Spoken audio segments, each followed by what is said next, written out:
नमस्कार, आप देखना शुरू कर चुके हैं DSD न्यूज़ में हूं आपके साथ गौरी रानी।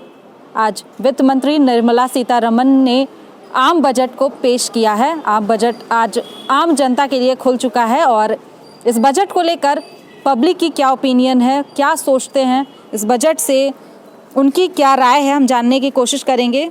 कई लोग हैं जो यहाँ पे बैठे हैं और चिंतन मंथन जो है वो आम बजट को लेकर ही किया जा रहा है और आज पूरे देश की निगाहें जो है वो इस बजट पर थी। सर, SD न्यूज़ में आपका बहुत बहुत स्वागत है। बताएं, इस आज जो बजट पेश हुआ है इसको आप कैसे देखते हैं? देखिए, बजट की बात नहीं है, ये मोदी सरकार का ही देखे कोई भी ऐसा कार्य है जो जनहित में नहीं रहता है। तो बजट से भी लोग को यही उम्मीद था जो निराशाजनक है, गरीबों और किसानों के खिलाफ है। आप लगातार डीजल और पेट्रोल के दाम बढ़ाते जा रहे हैं और एक तरफ बजट में कोई ऐसा संभावना नहीं दिख रही है जिससे जनता को राहत मिल सके। तो हम लोग तो पहले से जानते थे कि ये पूंजीपतियों की सरकार है और पूंजीपति के लिए ही ये बजट बनेगी और वैसा ही बजट बनी है। कोरोना के बाद ये एक कयास लगाए जा रहे थे कि ये जो बजट है वो मलहम का काम करेगा। इसको आप कैसे देख रहे हैं? क्या सच में ये बजट मलहम का काम कर रहा है? देखिए, ये बजट लेट होगा आने में। देश के लिए, देश की आम जनता का बजट नहीं है, बल्कि यह बजट पूरी तरह चुनावी बजट है। जिन राज्यों में चुनाव होने हैं उन राज्यों में फोकस किया गया है।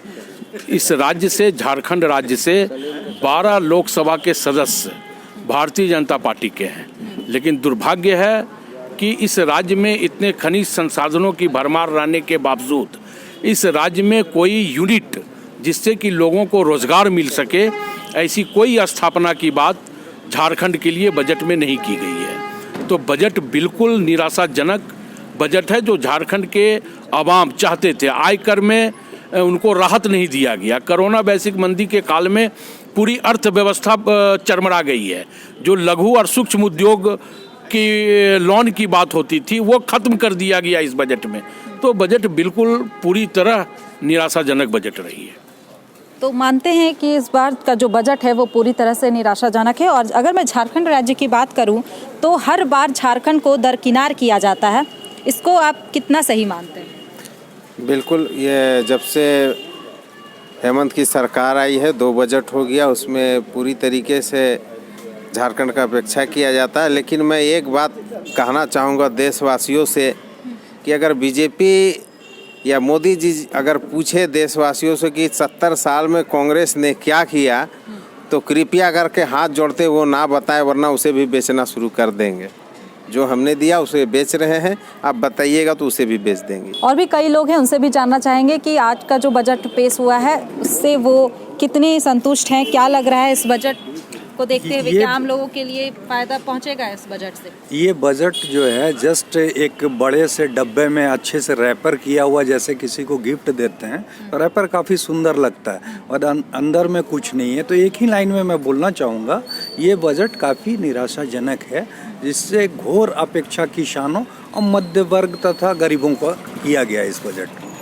धन्यवाद। तो देखिए, इनका कहना है कि हर बार की तरह एक चमड़े की फाइल हुआ करती थी और उसमें कागज़त के तौर पर उस बजट उसमें रहते थे, लिखावट होती थी। लेकिन इस बार जो है वो लाल कलर के कपड़े में बंद पिटारे में वो बजट था और टैबलेट के रूप में वो था इस बार। और जो बजट जब खुला तो आम लोगों को एक निराशा है, क्योंकि जिस तरीके की उम्मीद जो है वो कर रहे थे कि कोविड और पैंडेमिक के बाद जो अर्थव्यवस्था को सुचारू रूप से चलाने के लिए बजट, जो आम बजट के लोग उम्मीद कर रहे थे, वैसा कुछ नहीं हुआ। और अगर मैं झारखंड राज्य की बात करूं तो हर बार इस बजट में जो है वो झारखंड राज्य को दरकिनार किया जाता है और अपकमिंग जो इलेक्शंस जिन राज्य में होने हैं उन पर विशेष ध्यान दिया गया है, ऐसा आम पब्लिक की राय है। फिलहाल इस खबर में इतना ही। तमाम और खबरों के साथ बने रहने के लिए देखते रहें DSD न्यूज़।